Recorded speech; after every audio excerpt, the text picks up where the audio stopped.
Bungie has talked about creating a brand new kind of game, and I think the first comparison a lot of people are going to draw is games like Borderlands or even Diablo. Obviously, I think Bungie thinks it's more than just that sort of thing. So, what makes it different? Destiny is a game we've been thinking about for a long time. For many of us, this is the game that we've always wanted to make. And what we wanted to do was to take that visceral simulation that we love about shooters that we've been making for a long time and marry it up in a really elegant way with the investment game so that the world is all about you. You can become legend, you can build and grow who you are over time. So when we look at the game, for us this is very much the next evolution. This is sort of our next logical step forward. If you think about what we used to say as the 30 seconds of fun of Halo, what is that new 30 seconds of fun? And so once we were able to pull that off, put it in a world with a great sandbox and great characters. Yeah. So I got to play the strike missions a couple times, and this is obviously a multiplayer focused concept. You dive in there, you play for about maybe 30 minutes with your buddies, take down a boss, get some new gear. So I think the biggest question I have, and probably the biggest question most people have, is how does the campaign work? How are you actually telling your story? Yeah, it is a great question to ask. We can't wait to talk to people more about our story. But that said, how do you make this investment game? How do you build this living, breathing world and yet make you the most important person in the universe? Whether you want to play story by yourself or with up to 3 players, you're going to be able to do that. So how does that happen? Well, players might begin in the tower, the social space, where they're buying new items, they're going off on new adventures. Like you did, you're going to land in the Cosmodrome, and you're going to be in a public combat space. That's where not only is it filled with enemies and combatants, it's also filled with other players. This is a crossroads of players moving from one place to another. Players transition seamlessly from that public space into a space that's built entirely just for them, whether you're by yourself or with 3 players. And then a short time later, you come out on the other side and you're back seamlessly into this larger public space. And this time, there might be 3 other players in there, and all of a sudden, a public event kicks off. And so you might participate, even though you're playing the story mission. In fact, you're by yourself. You decide, you know what? I'm going to go take down that mining operation. Then you head off on your own. You want to head back to story, or maybe you didn't want to participate at all, and then you're back into a private bubble where it's all just about you. And that's how the game works from moment to moment. These bubbles of both public and private bubbles. So I've heard some people voice concerns of like, oh, it's just going to be an MMO with guns, and I'm going to be going after this boss, and I'm going to have to wait for it to respawn because somebody just killed it, and like that's not a situation that you're going to have to deal with. That is not anything that you have to deal with. This is very much an action game, very much a shooter. This is the kind of game that we love to make. And another thing you're not going to have to do is we want young and old, or new veteran and new players to play together. And so one of the ways we do that is we have a private loot stream. We don't want people fighting over the kind of loot they have.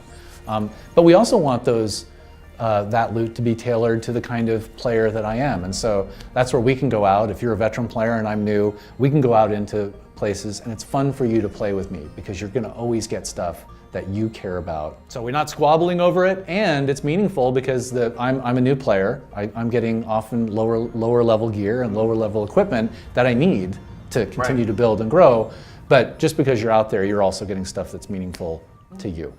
Now, Bungie has talked about a lot about the importance of building worlds for their games, and how in some ways it's just as important as creating the gameplay mechanics, as you have to build this world that people are going to be attached to. I mean, what's the challenge of creating a new world, and how do you get players interested in something that's completely brand new to them? We think about this a lot. I mean, so all of the technology aside, we want to build a place where you just see one piece of concept art, a screenshot, maybe a short movie, and you're like, I don't even know what that game is. I just want to be there, right? Like if players can't do that, if they can't say, yeah, that looks awesome, or that looks crazy, or that's totally, I'm totally going to love that space, then we haven't done our jobs. In this case, with Destiny, it's in our own solar system. It's home, And now, as Guardians, as these heraldic knights, we're going to take it back. And so we've often said, we're going to build a place that's familiar, because ultimately we're going to throw a whole bunch of crazy stuff at you, and that's what we've been able to do with the Destiny universe. And I think it pays off tracking of player info. Ever since Halo 2, you've been keeping track of all this stuff, and then with Halo 3 on the Xbox 360, you've been tracking info across different platforms, Xbox, Xbox 360, and now you're launching on 4 different platforms. If I start playing on PlayStation 4 and I go to my friend's house, and he has an Xbox One, can I get my character on that build?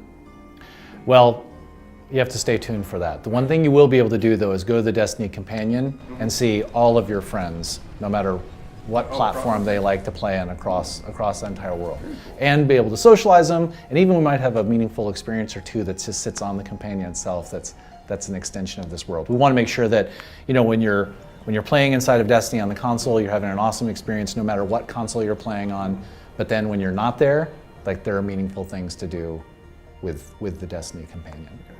Bungie has a history of tying in some of their older games into the new ones, throwing in little hints. Are you going to be tying in any of your other products into Destiny? It wouldn't be a Bungie game if we didn't tell a great story, if we didn't have great competitive multiplayer. You name it. But certainly, we care a lot about our culture. We care a lot about who we are. We care a lot about and love the games of the past. And so I think you'll see, 1 or 2 nods here and there. Are you ready to talk about the voice casting yet? We are not. Yeah. So more to come. Are you seriously? You will not admit to me that is Peter Dinklage as your AI companion? There is plenty more to come, and I think there's a lot of characters inside of the Destiny universe that players are going to be like super Morgan excited Freeman about. could be in this game. You'd be like, I don't know, maybe. A lot of people at Bungie dedicated to making Destiny. How has this impacted the development of Pimps at Sea? So, Pimps at Sea, still a working project. I'd say, we're still do many meetings on it, but clearly this is an all hands on deck moment for Destiny, and so I think. Has the debut of the next generation of consoles? Do you have to rethink what you're doing? There's been a lot of thinking about just sort of what's gonna happen with the release of new consoles. So once again, stay tuned.